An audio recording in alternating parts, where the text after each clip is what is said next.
Bună dragi urmăritori! Bun venit pe canalul nostru! Te afli la adresa potrivită, unde poți accesa instantaneu cele mai recente știri. Figura maternă a lui Halil Ibrahim a fost o influență cheie în viața sa, dar recent, o mărturisire din partea ei a șocat pe toată lumea. Într-o conversație intimă, mama actorului a împărtășit sfaturi profund emoționante despre ce înseamnă cu adevărat căsătoria. Potrivit ei, a te căsători este ușor, dar a menține o căsnicie este dificil. Această afirmație simplă, dar puternică, are o tentă emoțională care a devenit un subiect de conversație în toate cercurile apropiate familiei Ceyhan. Mama lui Halil Ibrahim, cunoscută pentru înțelepciunea sa, nu numai că a vrut să împărtășească o lecție despre dragoste, ci și despre adevăratul angajament necesar pentru a menține o relație pe termen lung. Comentariul a venit într-un context foarte personal în timpul unei reuniuni de familie, când Halil Ibrahim, care reflectase asupra vieții sale amoroase, i-a cerut sfaturi despre dragoste și relații. Mama, cu tonul ei calm și matur, a explicat că, deși căsătoria poate părea o perioadă interesantă la început, dificultățile încep atunci când ambii parteneri trebuie să se adapteze la realitățile de zi cu zi și să se confrunte cu provocări care pot adesea testa legătura.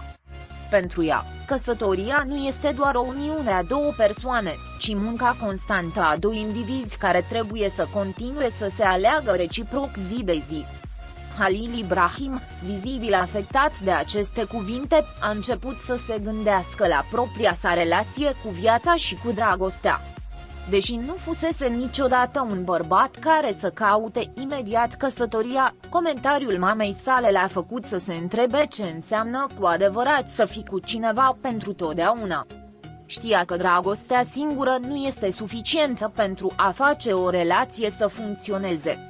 Problemele, diferențele și încercările care apar în timp necesită răbdare, comunicare și efort continuu din partea ambelor părți. Cuvintele mamei sale l-au făcut să se gândească la propriile relații trecute, care, deși pline de pasiune și momente fericite, avuseseră și suișuri și coborâșuri. Halil Ibrahim și-a amintit că, în unele ocazii, fusese prea impulsiv, mânat de entuziasmul inițial, fără a acorda suficientă atenție detaliilor care, în timp, devin esențiale într-o relație stabilă. Dragostea este doar începutul.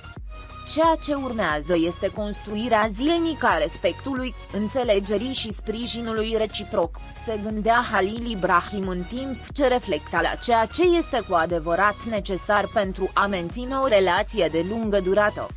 Mama sa, care era căsătorită de mulți ani, i-a povestit și ea despre dificultățile personale pe care le-a întâmpinat în propria relație. Ea a mărturisit că, deși și-a iubit întotdeauna soțul, au existat momente de îndoială, frustrare și epuizare emoțională. Cu toate acestea, ea nu a văzut niciodată aceste dificultăți ca un motiv pentru a renunța. Mai degrabă, el le-a văzut ca oportunități de a crește împreună.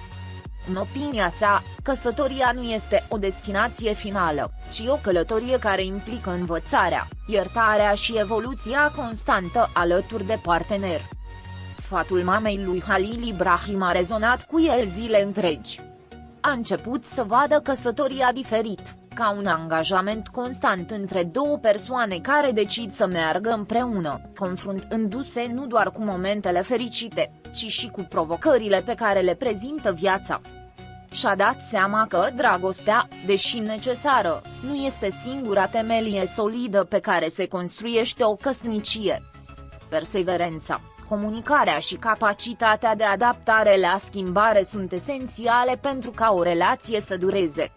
Impactul cuvintelor mamei sale nu s-a limitat la viața sa personală, ci a afectat și modul în care vedea viitorul lor ca și cuplu. Halil Ibrahim și-a dat seama că, deși cariera sa i-a adus multă admirație și succes, dragostea adevărată necesită ceva mult mai profund decât ceea ce pot surprinde camerele de filmat. A decis că, atunci când va veni momentul să se angajeze, o va face cu deplină conștientizare a ceea ce implică, înțelegând că nu este doar o nuntă, ci o călătorie continuă. Mama sa, mereu înțeleaptă în sfaturile sale, i-a amintit că nu toată lumea este pregătită pentru realitatea căsătoriei. Unii oameni idealizează ideea de căsătorie fără a înțelege munca pe care o implică. Uneori, așteptările celorlalți sau ale societății ne fac să credem că mariajul este sfârșitul unui ciclu, când, în realitate, este doar începutul altuia, plin de provocări, responsabilități și, mai presus de toate, o conexiune emoțională profundă.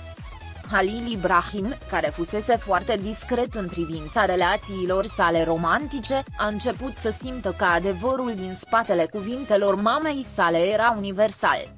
Acest sfat nu se aplica doar cuplurilor celebre sau publice precum el, ci era un sfat care putea fi de folos oricui, indiferent de situația lor. Reflecțiile asupra iubirii și căsătoriei l-au făcut să realizeze că relațiile sunt ceva ce trebuie cultivat în fiecare zi, nu doar în momente speciale. Pe măsură ce conversația cu mama sa continua, Halil Ibrahim și-a dat seama că importanța menținerii unei relații stabile și fericite depinde nu doar de momentele de iubire și pasiune, ci și de dorința de a depăși obstacolele împreună. Viața nu este întotdeauna ușoară, iar relațiile nu vor fi întotdeauna perfecte. Esențial, potrivit mamei sale, este să nu înceteze niciodată să lupte pentru ceea ce contează cu adevărat: bunăstarea și fericirea reciprocă. După această revelație, Halil Ibrahim a simțit o profundă recunoștință față de mama sa. Nu doar pentru sacrificiile pe care le-a făcut pentru familia ei, ci și pentru înțelepciunea pe care o transmisese despre viață și iubire. Deși s-ar putea confrunta în continuare cu obstacole în viața sa amoroasă în viitor, acum avea instrumentele necesare pentru a le gestiona într-un mod mai matur și mai atent. Cuvintele mamei sale îl vor însoți mereu în călătoria sa. În zilele următoare, Halil Ibrahim și-a împărtășit reflecțiile cu prietenii apropiați, care au fost, de asemenea, impresionați de claritatea și profunzimea înțelegerii sale despre căsătorie.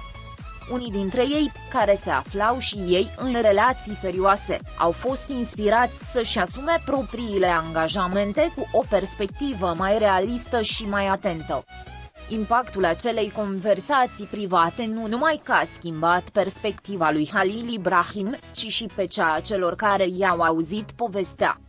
Acest episod din viața sa de familie nu numai că a evidențiat dragostea și respectul pe care Halil Ibrahim le are pentru mama sa, ci și importanța conversațiilor sincere în cadrul unei familii.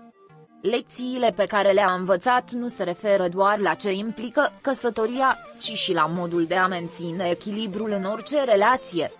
Acest sfat a devenit un ghid pentru el, care acum privește căsătoria ca pe o aventură ce implică sacrificii și recompense deopotrivă.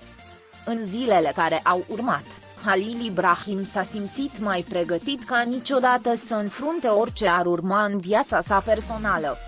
Știa că atunci când va veni momentul să se stabilească cu un partener, nu va fi doar o ceremonie, ci o viață întreagă de angajament și creștere reciprocă.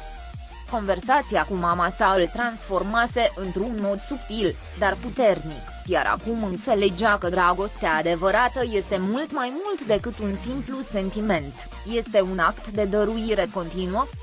Pascali